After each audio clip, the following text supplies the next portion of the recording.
are a good thing. They are? Yeah. I've been told, so I hear. Well, yeah. I probably should say, enjoy that couple pennies you get from. I mean, the hypothetical idea of royalties is a good thing. So. Yeah. I believe that's a good thing. I'm with you there. Doing your thing.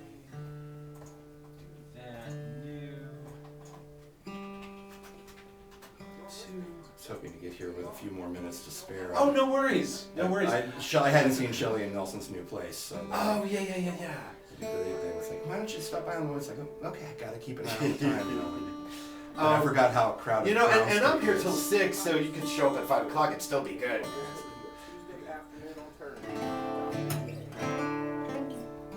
Well, we're good. Thanks for asking, by the way. How are you guys doing? We're doing great. I mean, now you're much better weather than we have. Well, for sure, yeah. Although I guess it's been very dry. It's been very dry. Yeah. I just heard there's a town not too far from us that just announced they have a 2-month supply of water left. Oh dear Lord! That's on the other side of the mountains in the Central Valley. Yeah. Coalinga is, apparently. Still, that's got to be disconcerting. And I'm never sure where I'm at. Oh, I'm right. This is the one I was going to play, actually. Is that okay? Oh, yeah, that's totally okay, fine. Cool. All right. This is where I should apologize. Like, I'm supposed to check ahead of time.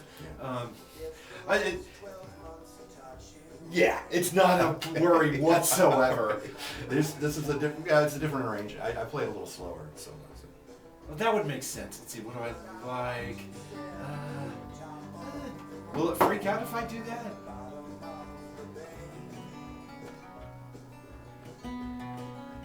Go back a little bit more.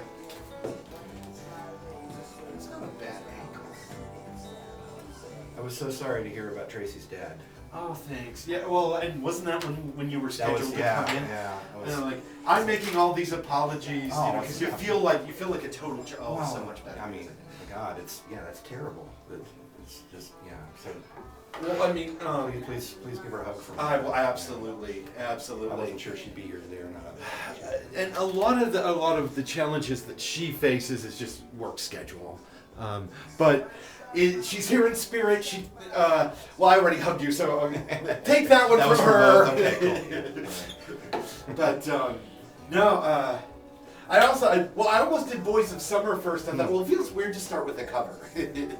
Although I love the cover. I mean, I don't mean that in any way like negative, because it's all too easy. Well, I was bored on New Year's Day. That was just me on GarageBand, and I sent it to my manager, and he said, "This is releasable." I was like, "I really love this."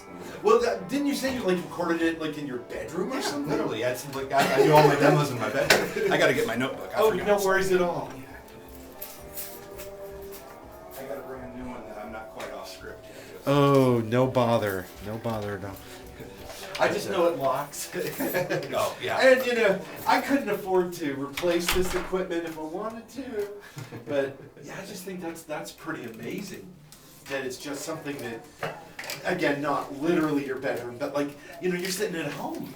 It's changed everything. I mean, imagine, if it weren't for the advent of easy home recording, imagine what the pandemic, there would have been no albums done. Oh, because that's how anybody was recording.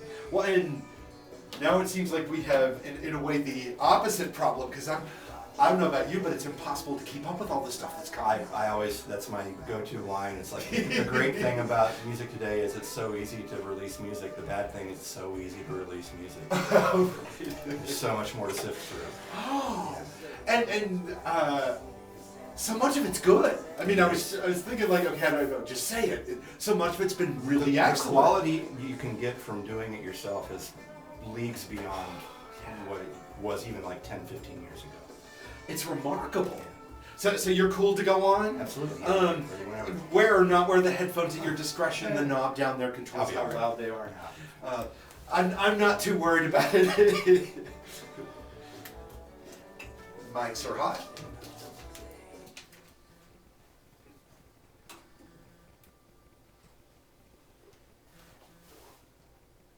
Tod Weidner here in the studio for your Tuesday afternoon alternative. City of San Jose. We're into hour number 2 of YTAA, as we call it. Doesn't everything have an acronym anymore? We come to you from WUDR Dayton, Flyer Radio at the University of Dayton. Music in all directions, support your local music scene. I am so happy we finally managed to make this work. My good friend Tod Weidner is here in the studio. Tod, Dr. thanks. J, thank you for having me. Finally, it took a couple times, a couple attempts, but we made it happen. The universe got in the way a few times, Yeah, but that's what the universe does sometimes. It is what it does. Not that I have to be happy about it, but thank you so much for coming. It is my pleasure and honor. I've been looking forward to this for a long time. So You were too kind. You were too kind. Any money you may have received, you should check before you spend. It's probably Monopoly money. that's cool. That's what I usually get anyway. So. You're used to that. Yeah, wallpapering my house with it. Oh, now that's an idea. Right.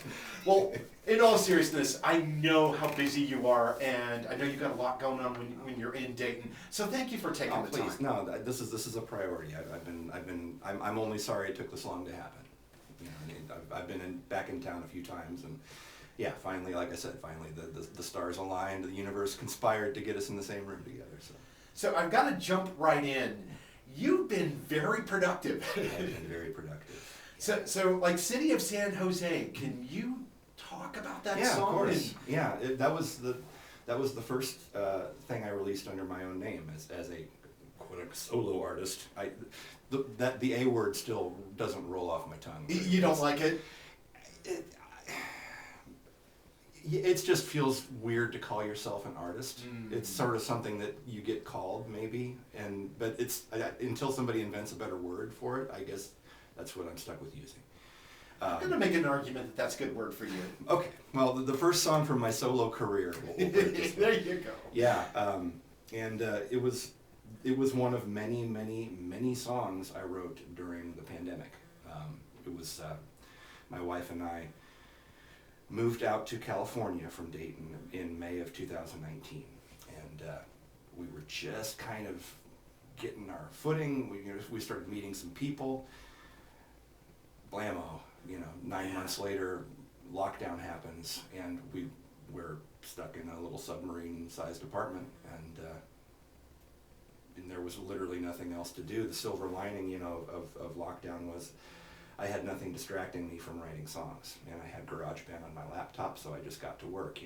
I knew that there was a solo, the solo chapter was due to start happening when the pandemic hit. Mm-hmm. So I had a handful of songs. And it's like, well, this is my chance to just, stockpile. And I went into writing mode. And it was nice. It was that, if there is a silver lining to some horrible thing like the pandemic, it's a lot of time to think, a lot of time to write. I feel bad for the people who don't have a creative outlet, who were just, in it without really knowing how to process it or assuage it or whatever the word would be. And that's something that's really powerful about music, or for that matter, any kind of creative activity, that you can channel those feelings and frustrations, or whatever it is. And there were a lot of songs about it. I'm eager to tell you. I went into the pandemic with I think four new songs, and technically I guess we're kind of still in it. I'm up to 35 songs now. Wow. I've been writing, and like I said, GarageBand. We were talking before we got on the air. GarageBand. Home recording has made it so easy. It's to get high quality demos made, and I spent the pandemic writing songs and learning how to use GarageBand, and just would do full band demos of these songs. Just kind of it's like little solo rock star fantasy camp or something. I'm just gonna pretend I'm making an album. These are all just demos, but I'm gonna make the album. And yeah, City of San Jose came along fairly early in the process. It's about where we live, where my wife and I live in the Bay Area, in Santa Clara, in Sunnyvale, the suburb, kind of the next towns up from San Jose. Yeah. And there is a trail that goes around most of San Francisco Bay called the Bay Trail, and it was my refuge during the thick of the pandemic, when it was social distancing and stay away from people, and it was a good place to go. I would go out there, I'd set my phone for an hour, the timer, and I would just start walking until it went off, and then I turned around and walked back. It was like a good 7-mile walk, almost every day, and a walk in which I would see maybe 12 people. Wow. So it was this remote, wide open space. There's the bay, there's waterfowl everywhere. And it was just a good place to go and just kind of think, and so yeah, that song is kind of my tribute to the thing that the place that kind of helped preserve my sanity for a long period there. And that had to be really helpful personally, emotionally, and as someone who is an artist, who is a creative, and the interaction with the audience is just gone. Yeah, I'm still feeling that. I mean, I'm really nowhere near back to the live performance schedule that I was used to when I lived in Dayton, for sure. Yeah, you were very active. Yeah, just about every week I had a gig of some sort. And go from that to go from 100 to 0 in no time flat there's whiplash and Yeah. a lot of pent up energy that needs to be channeled elsewhere. And yeah, my poor wife was very aware of that. So I'm sure she was like, Why don't don't you go write for a another walk? song. Yeah. Well, yeah. She was working from home in the apartment too. Oh, so we were, of course. So of course. we were. Oh yeah, dear. We were just living on top of each other. Oh wow. And you're finding out the limits of your social and marital space at that point. Like, okay, Yeah. I need time to be alone. Why don't you go take Totally, a walk? Totally, yeah. And it was, we learned very quickly to give each other some space. We're both totally having fine on our own, and yeah, so we made it work, and yeah. Well, and you have created some really great songs that have come out of that experience, like City of San Jose. Now was the cover of the Don Henley and Mike Campbell's Voice of Summer, yeah. was that during that same time period, or was that before? That was New Year's Day of this last year, actually. Okay, so we it had passed. moved to our second apartment, and I was just goofing around. It was New Year's Day, nothing was open, just hanging around in my little music room, with not really anything better to do. I just started kind of messing around with that song because I'd always adored that song. I can't remember what year, probably about 85, I think it came out, 85, 86. I was 15, 16 years old. That's one of those songs that, from that period of your life, if you hear something from that age, immediately takes you back. It's very evocative of my childhood and brings back memories. So I've always had a soft spot in my heart for that song. And I just started playing that one, and it ended up, the original, I slowed it way down, made it a lot darker. And yeah, took those lyrics that are feel almost celebratory with the music that Don Henley had, but I just like listen to the lyrics. This is not a happy song at all, and so I Todified it as I just made it dark and slow and somber. Well, but there is. Well, I mean, people will talk about all these songs like, oh, this is an upbeat song, and I'll be like, is it? Well, I remember.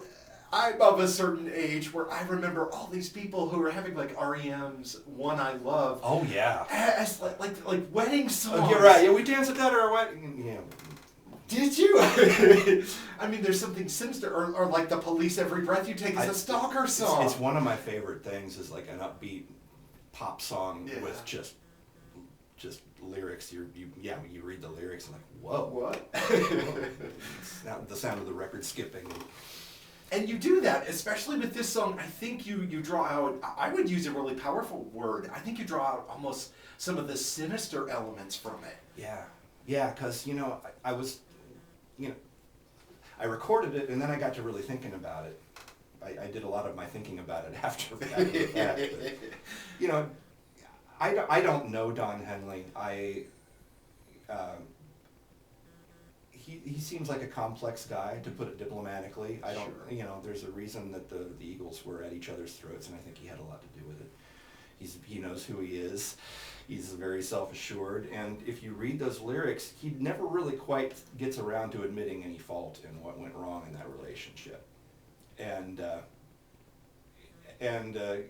I was like, yeah, the situation going on in this song I'm going to tweak the vibe a little bit, and it's a song about regret. It doesn't necessarily sound like it when he does it, but if you listen to the words, and the narrator of the song just lost the best thing that's ever going to happen to him, and there's he's regretting it. So that's where I went. And you capture, I think, that tension really well. Thank you. I want to call it sinister. Maybe that's too strong, but they're brooding at least. There you go. Yeah, that's a better. Yeah, we'll be in the middle there. And so I think there's that interesting tension to it that I have always been trying to figure out with that song, and I think especially with your version, does the narrator, Henley in this case, right, in terms of his version, does he feel bad about losing this? And I'm not sure. I think the Henley narrator thinks she's gonna somehow magically come crawling back to him. That's what I wonder. And it's like, I'm sorry, Don, that's not gonna happen. That ship has sailed. And the sooner you realize that, maybe the better easier everybody can get on with their lives. But yeah, I don't think it's gonna happen to Don Henley anytime soon. Because I totally agree. I don't think that the narrator in Henley's version completely understands that right. he is at fault. You screwed up. Yeah. Right. Yeah. Right. Remember how you made me crazy. Remember how I made you scream. Right. It's like, scream how? Exactly. Right. Exactly. It's like, well, in his version, there's almost a kind of pseudo-sexuality to it, given the percussive element of that arrangement. Whereas, like, in your interpretation, it's like, oh, this person's a jerk. I'm driving by your house, though I know you're not. It's like, I wanted to kind of lean into that a little bit. Oh, I think it works brilliantly. and also, you changed the. I'm just thinking about like the key sounds. Oh yeah, it's totally different, right? I moved it around till I could sing it. Okay.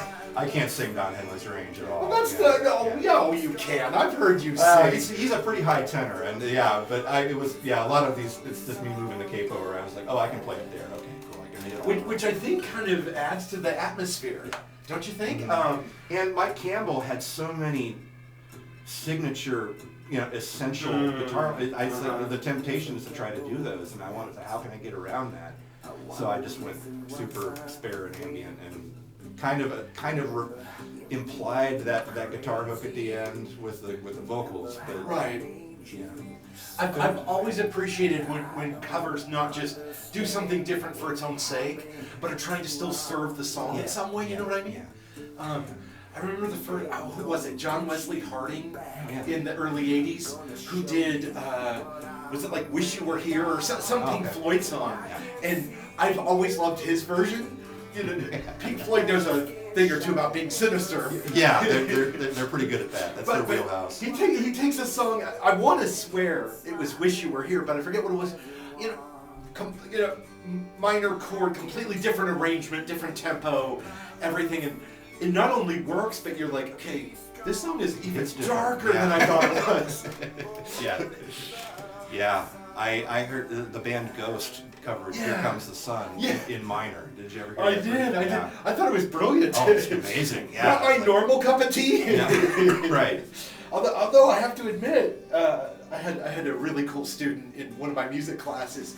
He's like, the way you're because we dissected good vibrations, and I'm literally taking them through. Okay, this is the melody, and this is the atonal element, and this is the third or fourth atonal element that comes in here. And most songs have A, B, and C. This song gets to F and G, and so I'm really getting crazy about it. He's like, you need to listen to Ghost, and I'm like, that's a little hard for me. And they have a lot more. But they were interesting. And Daryl Robbins from the Motel Beds was the one who pointed this out to me. They have a lot more in common with Blue Oyster Cult. Oh, I can see that. Than they do with modern heavy metal. And it's like, if you come in it from that way, it's like, these are, really well crafted melodic songs. And it is. I think, like you're saying, it's really thoughtful. Yeah. And so when their record came out a few months ago, 3, 4, 5 months ago, I'm like, okay, this is not my taste. And Tracy comes downstairs going, what do you listen to? Are you okay? Exactly. I thought somebody broke into the house. Sorry, that really tickled me. Because you could see her saying that. And I'm like, my student Logan got me into this, and it turns out to be really, really interesting stuff. And so the new record has things I like and don't like, with so many things. Yeah, but it's really possible to appreciate something without wanting to listen to it. Yeah. I also, strangely enough, when I write, I can't listen to stuff that I like, or that I, this change is about to come up, or here comes the turnaround, or, I have to create like a wall of sound around me because I'm so easily distracted. It's actually pretty good for that. Tracy will know I'm writing when she hears like Swedish death metal. Oh, yeah. Because Right. it just, you're cocooned, right? Mm-hmm. Which probably, I'm sure a psychologist would have a lot to say about that. They usually do. Fair point. Fair point. I find it's just useful not to judge. Just, in terms of my own sense of well-being. The older I get, the less judgy and the less Right? sentimental I get, and just I listen to a lot more pop now than I did like when I was younger, because I don't have I've outgrown the baggage of I'm not supposed to. Exactly, that's exactly. Pop. It's like It's okay to like it. Yeah. Mics are hot.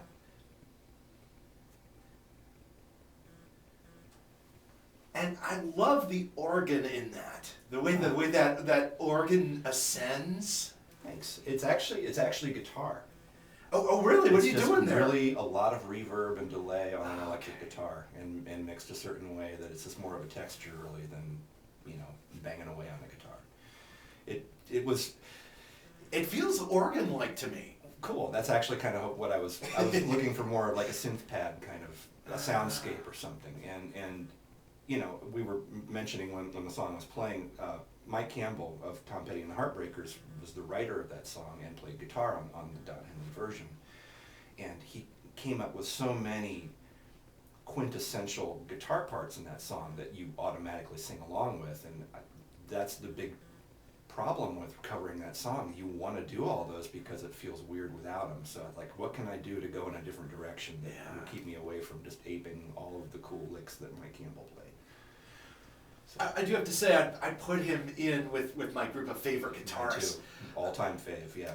I mean, it's weird. People will ask me things like, "Oh, your favorite guitar players," and I'll give weird answers like Mike Campbell and Richard Thompson. Richard Thompson, thank you.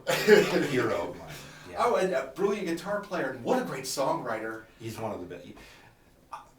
One of the absolute best guitar players on the planet, for my money. I think your mileage may vary, but what I love about Richard Thompson, and here we go on a Richard Thompson tangent now. We're gonna be here till like 7 o'clock. We'll just tell the next DJ, right, we need an hour. We're gonna just give us a minute. Now, he's an incredibly precise, intricate acoustic guitar player, one of the best in the world. And then he'll pick up an electric, and his eyes will roll back. Yeah. And this whole other side of him comes out. That's like Neil Young with a lot more technique, and but he taps into the same visceral thing. Yeah. And dark. Oh, let's talk about dark songwriters. Richard Thompson. You can't out dark Richard Thompson. No. Oh no.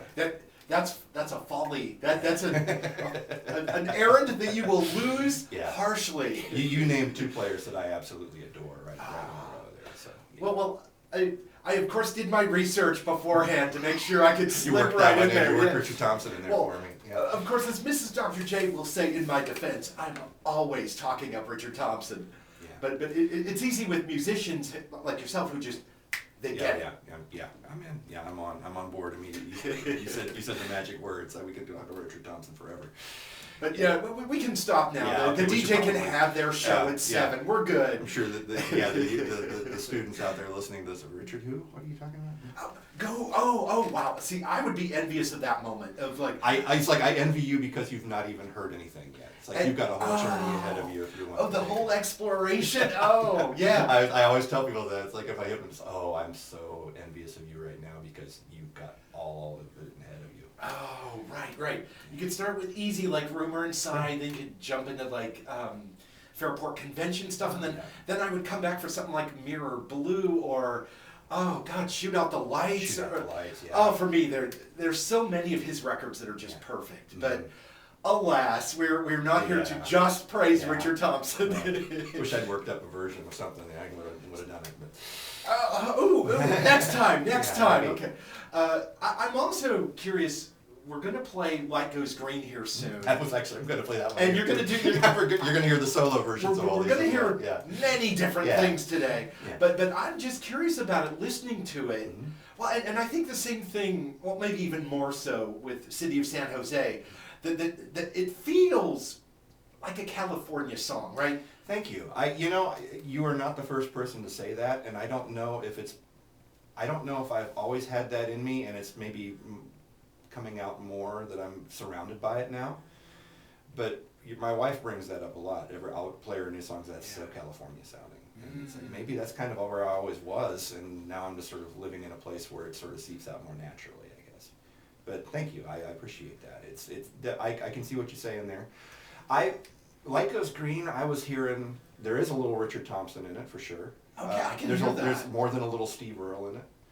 See, I can't speak for everybody, but for me, and I suspect a lot of other songwriters, if not most of them or all of them, when you're writing something, you've kind of got a touchstone in your mind. Like, what kind of song am I trying to write here? Like, what's inspiring this? It happens for me a lot because I'm just such a fan of music in general.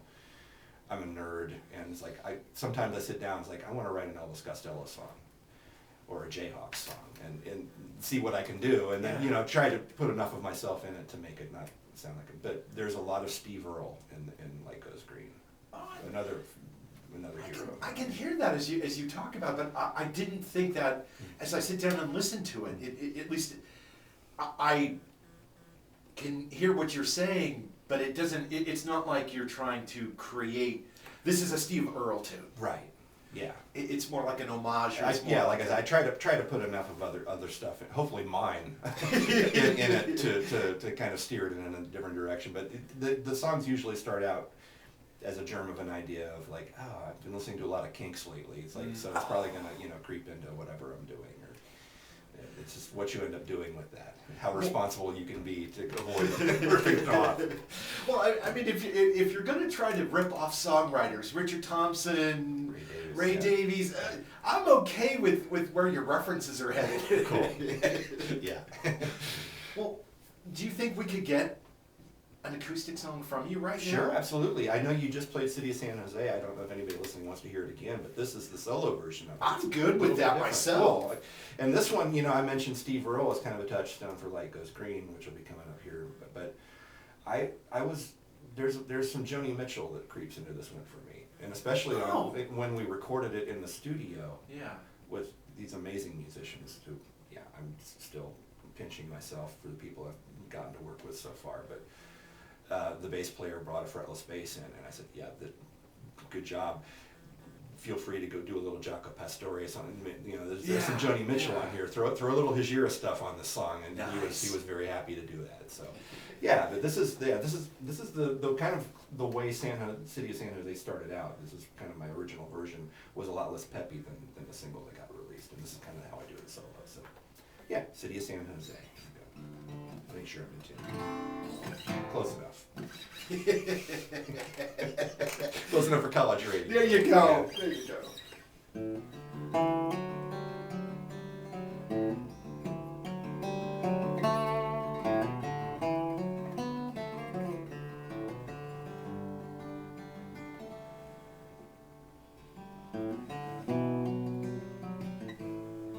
Actually, I'm going to tune in. Somehow, just sitting here talking to you made the guitar go out of tune. It's probably the air conditioning. I was sitting in a car. Going from hot to cold or back and forth. Oh, that's the toughest thing on the guitar. Acoustic guitars are divas. They're like tropical fish. I need. Okay.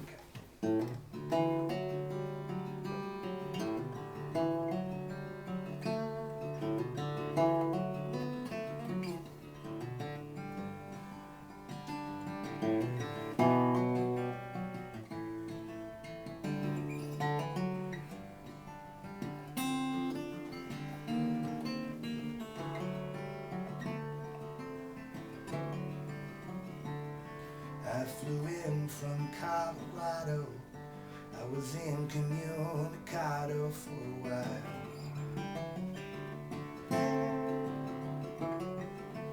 And if the last 12 months have taught you anything, talking's not my style. But I want to send a quick top of the morning from the bottom of the bay.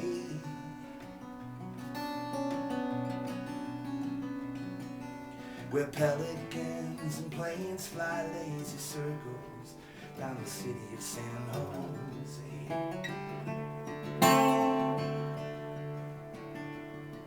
I spent so many years picking fights, drinking wisdom from the fountain.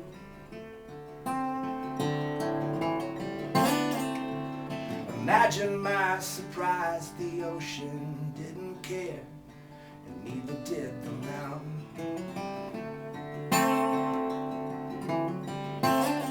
So I shut my mouth and I shut my eyes, stepped back and let the wasteland have its say.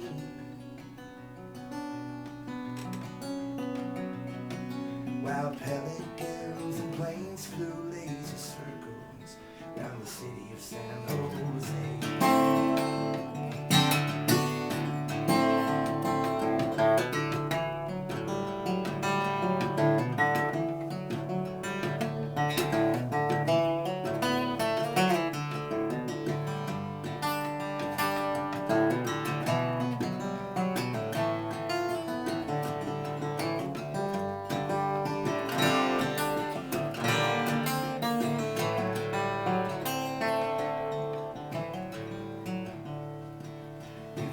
Your head against the wall, waiting for epiphanies and brainstorms.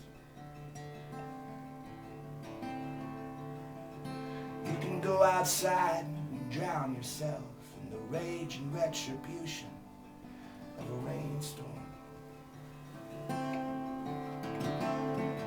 And as for me, I'm gonna go and see my friends and sit and wish the days away.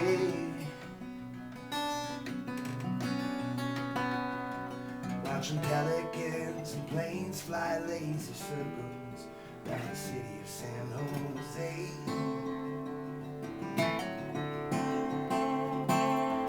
Watch those pelicans and planes fly lazy circles round the city of San Jose.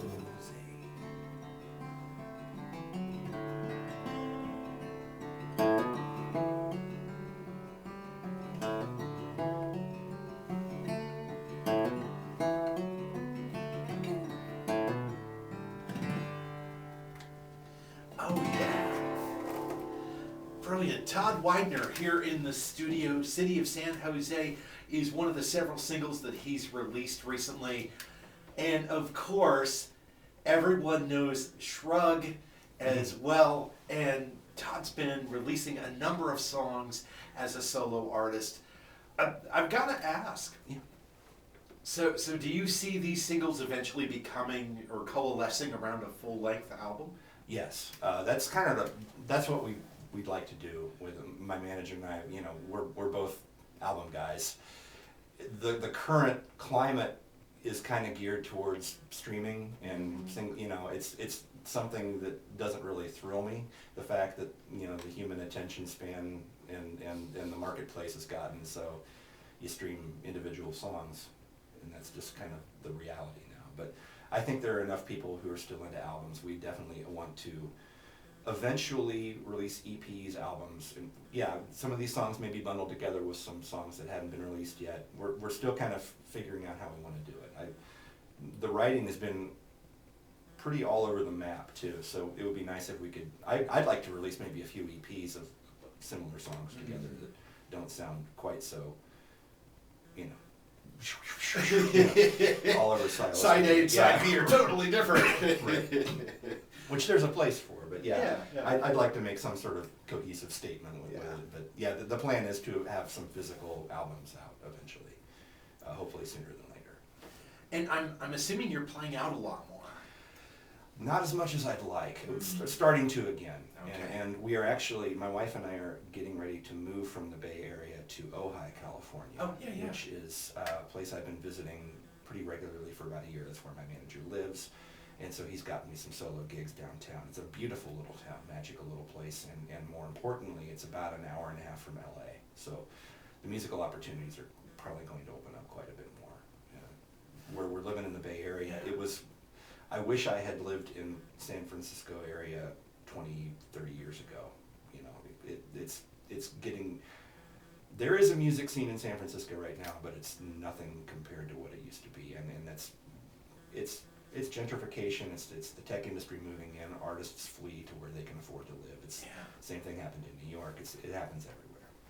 So, but we're living in a town that's close to a place where there's never not going to be a music scene in LA. Yeah. And that's where the studios are. That's where the musicians live. So I'm looking forward to living a little closer to a music center like that, and a lot more opportunities open present themselves. Well, I have to ask, watching you play in here and having seen you several times, both solo and in group situations, there's a lot of passion that comes through your playing, right? Your body, you know, the way in which you're involved with the music. What does it feel like for you when you play a song? I kind of call it the place. There's somewhere I go when things are really gelling, and I'm not the only one. I've talked to a lot of people, and first of all, I should say that playing guitar for me it is the one thing that's guaranteed to always make me feel better. If I'm in a bad mood, having a bad day, I can pick up the guitar for a while, and in an hour I feel so much better. There's some place I go when I play, and especially when like I said, all the elements are in place. I don't know. A song will go by and I'll barely be aware of being there. I don't know where I go, but I like going there. and it's just I love losing myself in playing. Yeah. I joke that's probably why I forget so many lyrics. It's because there's the lyric part of my brain is somewhere else, you know, the lyric remembering part. So, but yeah, it's an escape. It's a solace. It's always been a big comfort to me. And I love your characterization, right? It's you go to a place, right? You inhabit a place. Yeah. And I, like I say, I've seen you play several times, and I love that feeling of energy, or whatever we want to call it, right? That you're not thinking of all the million things you have to do, right? Yeah. We're here in this moment together, and we're experiencing music. It is a mystical, magical thing when it happens, and it only has to happen a couple times a year to keep you wanting to do it. Oh, really? Yeah, you know, sometimes it doesn't happen. It doesn't happen every show. And Yeah, a lot of times, several shows will go by, but every now and then, you know, you'll get to that place, and it's like, I remember why I'm doing this. Yeah. You know, none of us are doing it for the money, that's for sure.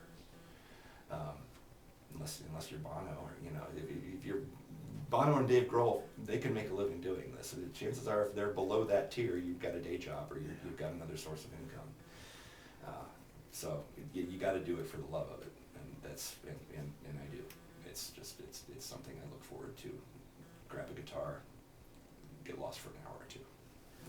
If you're just joining us, we're talking to Tod Weidner. He's back in town. He's got some stuff going on, and he's got a whole host of great singles. We played Boys of Summer, his cover of the Don Henley, Mike Campbell song. Also, the song he just played for you, right, which evokes California. And I hear, when you play it, I hear Joni Mitchell. I think the tuning has something to do that with it. canyon kind of vibe. She played it's in Dadgad, which is an alternate tuning, and she tuned her guitar. So I think maybe the voicings give it a Joni flavor, maybe. Yeah. So in multiple ways, I think City of San Jose covers that kind of California vibe, right? Yeah. But we're also going to play Light Goes Green, give Tod a chance to take a drink of water, and if he wants to play it live, that's okay too. Whatever Tod wants to play. You're going down my set list playing the singles, so yeah, if they don't mind hearing it twice, I'll do the solo version of that one too.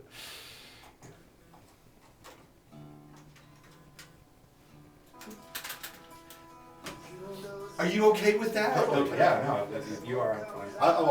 Easy peasy. Okay.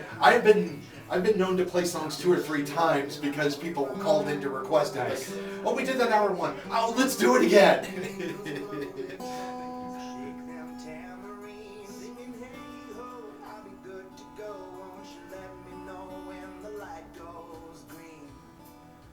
And for the life of me, I had a connection in mind to this song, but then totally lost it.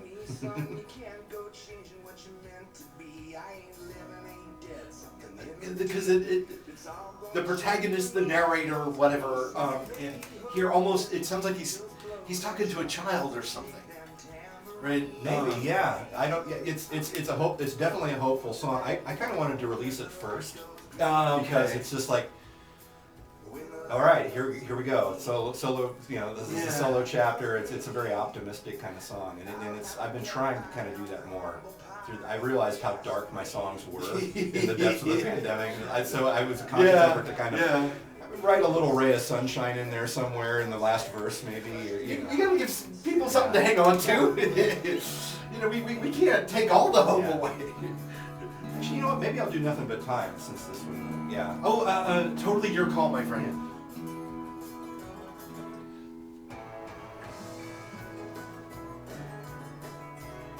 Now, is there some 12 string in this? There is. It's a 6-string mandolin.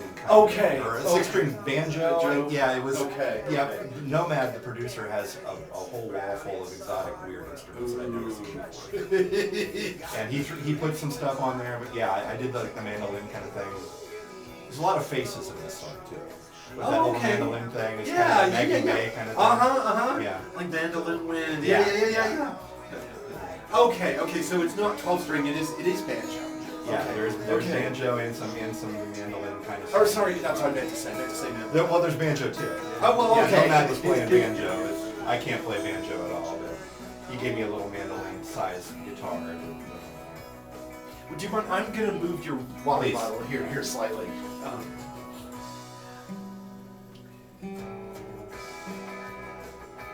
And a nice little turnaround there. It's not what you were expecting. Thank you. Yeah. I didn't realize how weird the song was until we started recording. The band's going, what? What are you doing? Where are we going now? Oh, but see, I think that's what's awesome. And to be surprised is a wonderful experience.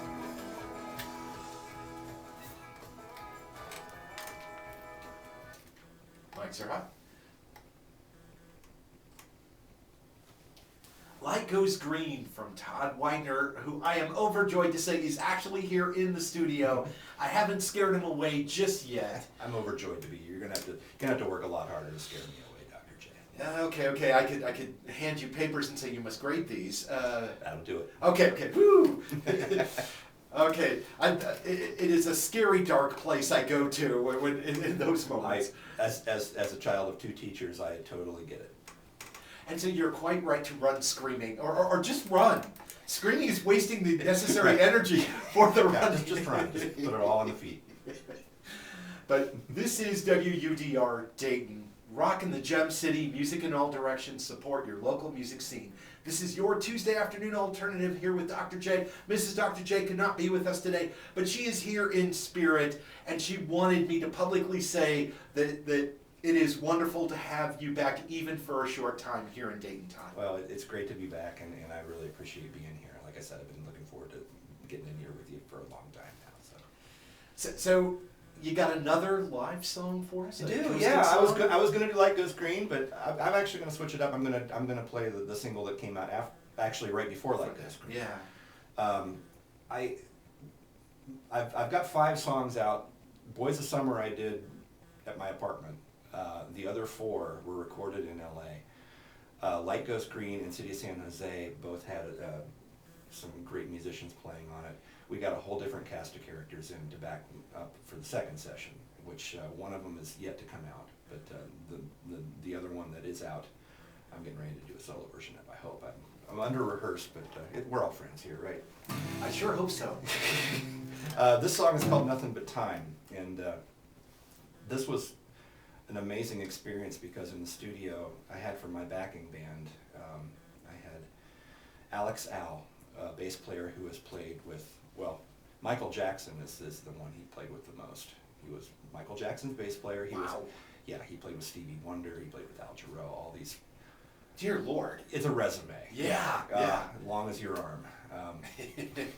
I had a gentleman named Tim Carmen on organ who he was the organist on the album that Eric Clapton and B.B. King did together. Oh, And that did right some- with BB. Yeah, right with the King. I actually love that record. Yeah, and he put this churchy, amazing, tasty churchy organ all over these.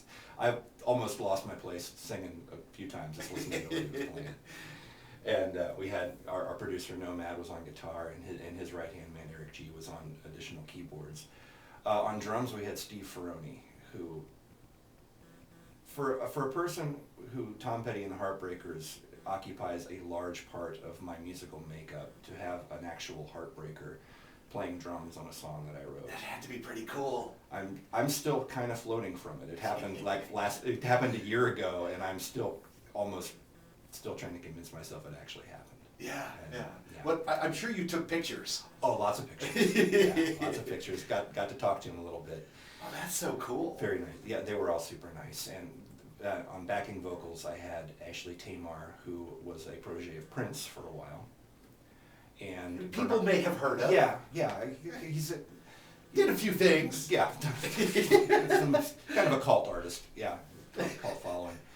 And a gentleman named Bernard Fowler, who for the last 40 years has been going out with the Rolling Stones as their backup singer. Right. And amazing. He's a one-man Temptations. So I had a Rolling Stone, I had a Heartbreaker, I had somebody from Prince's orbit, I had somebody from Michael Jackson's orbit. Good Lord. This was all, and they were like, they've all come together to play a song I wrote in my kitchen. And it's incredibly humbling, and the gratitude that I feel for if nothing else comes of any of this, I will always have, these 2 sessions I recorded with these amazingly talented people. I've already won. Yeah, Yeah. And it's...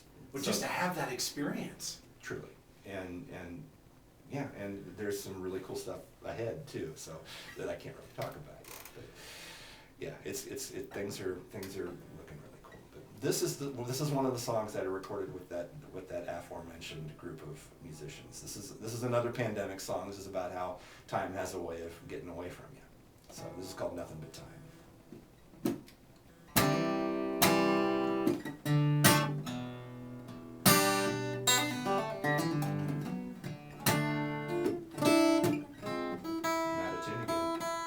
Something about talking puts me out of tune. I think the problem is me. I'm clearly sending vibes to tell the guitar to be out of tune.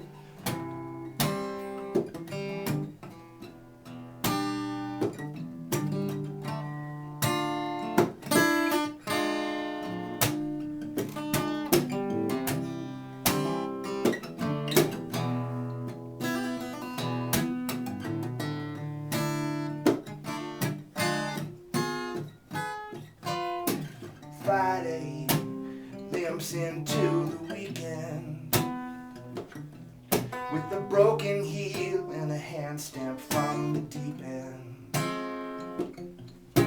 Saturday yields its time to Sunday,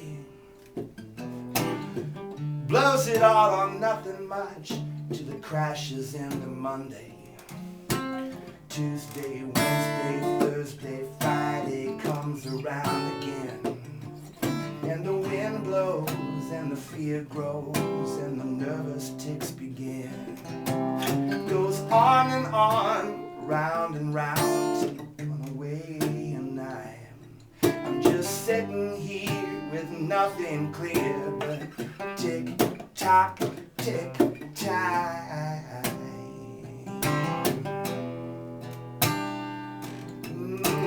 Nothing but time.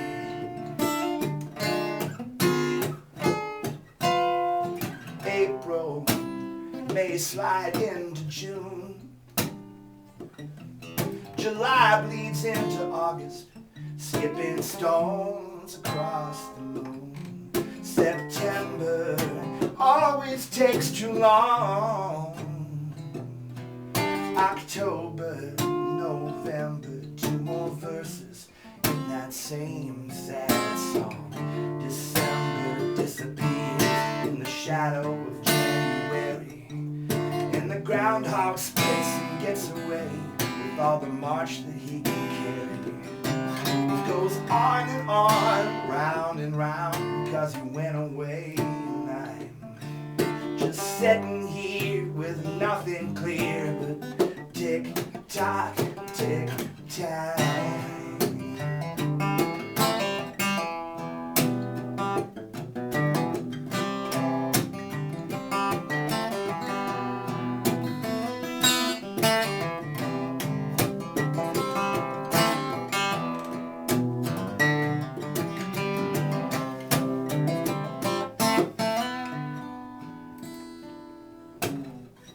I just can't seem to find my groove, or sleep, or eat, or even move on and on, round and round, 'cause we went away. And I'm just sitting here with nothing clear but tick-tock, tick-tock. Nothing but time. Nothing but time.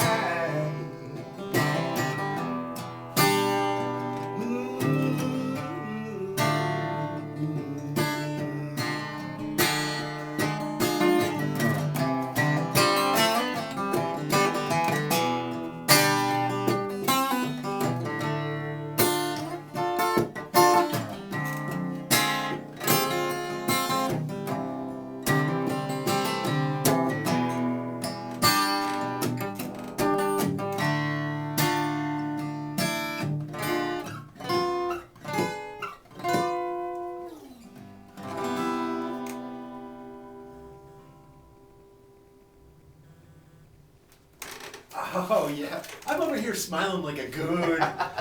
That has such a jazzy vibe. I'm feeling like Joni Mitchell, but I'm also feeling like John Prine. Oh, in the nature of the way high praise. the way your Thank you. words are swirling around each other, and creating an image without feeling forced. Thank you. It's I have the longer I do this, the more I appreciate people like John Prine, who's I call it saying the simple truths in a creative way, or in just Tom Petty's really good at that. Just no big words, but the thoughts just land like a bomb. Yeah. And that's something to inspire to for sure.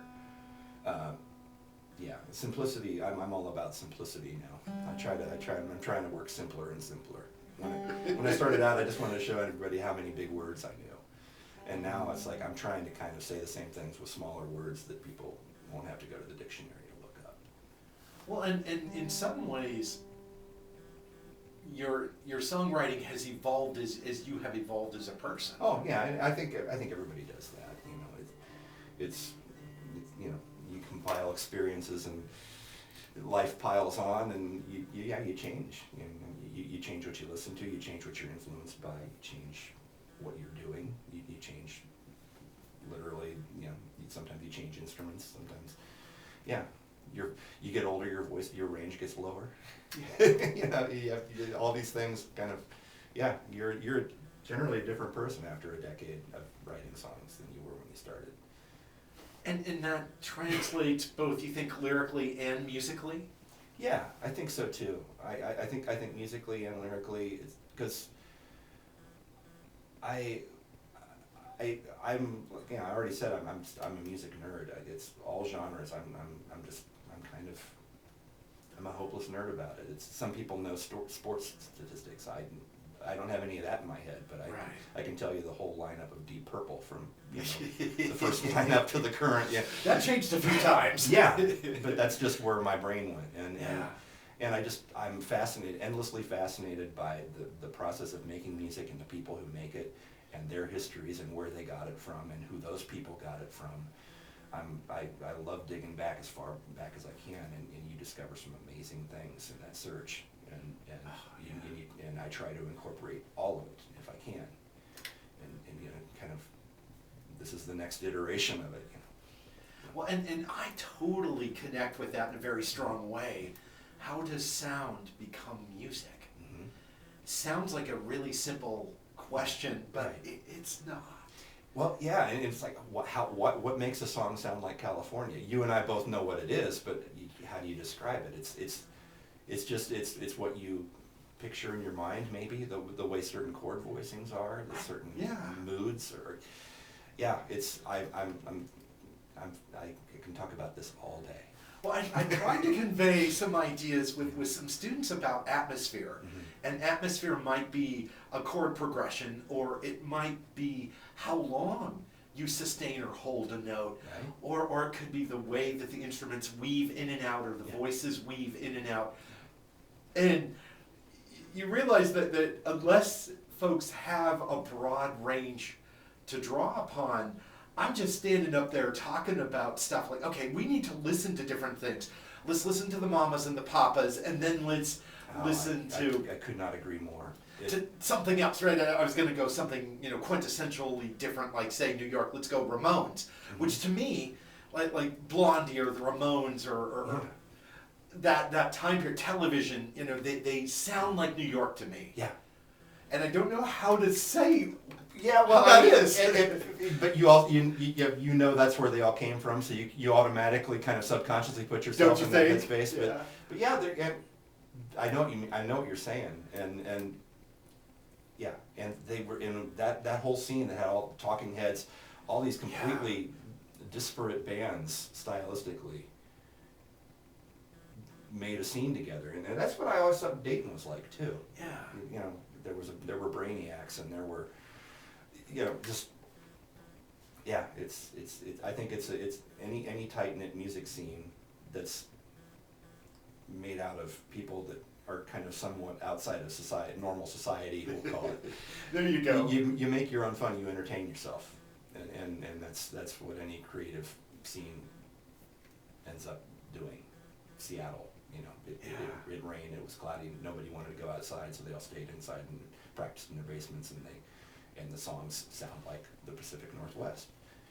So yeah, it's a weird. It's like it's a chicken or the egg thing. Just because I know where bands are coming from. Is that what makes me picture this, or is it something in the sonics that makes it sound like it? Well, I will stack up like my experience in Minnesota, right? Mm-hmm. I was listening. To talk about a good music scene. You can I'd like to think so, but I'm biased. You're listening to like Husker Du and the Replacements and early Soul Asylum, and then Jayhawks and a number, a whole host of it. Of course, Prince, and